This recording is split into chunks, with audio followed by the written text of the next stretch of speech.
I study in grade 12 at January High School. I'm 18 years old and I live in the dorm at Siem Reap. Chamnan, can you tell us where your family lives? Where's your family home? My parents, they live at Rebhi province. It's around 2 hours by car. How far away is Rayong School from your house? It's around 20 kilometers. Where did you live when you went to Rayong? At Rayong, I live at the house that my father built for us. I remember that little house is a very small house. I think you don't have any electricity? Yes. No toilet? Yes. And not very much food there? Yes. How old were you when you came there to live alone in that little house? At that time I was 13 years old. And how old was your brother?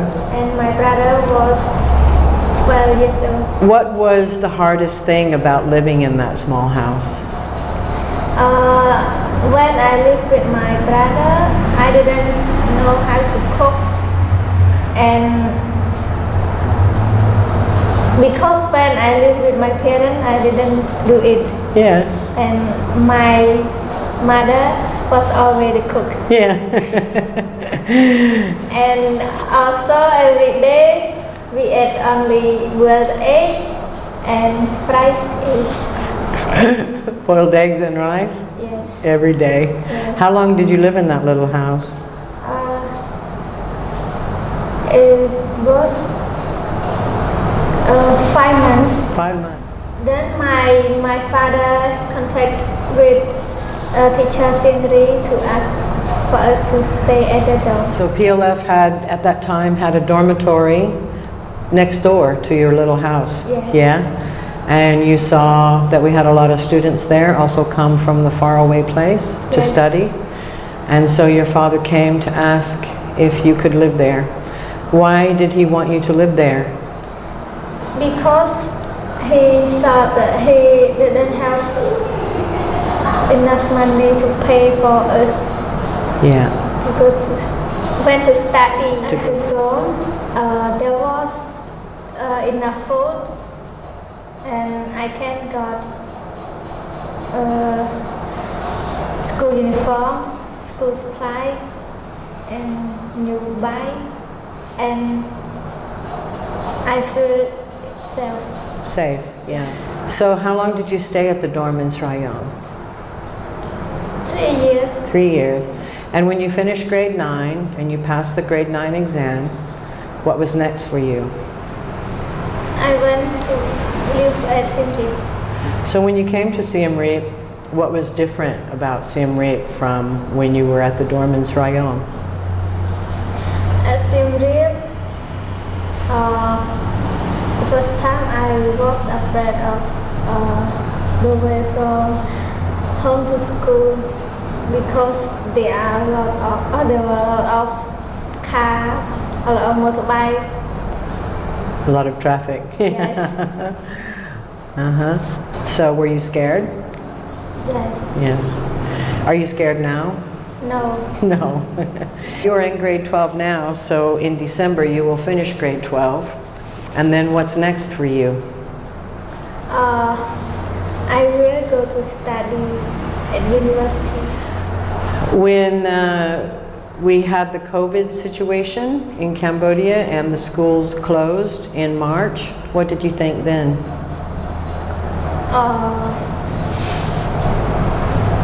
When the school closed, students have to study online.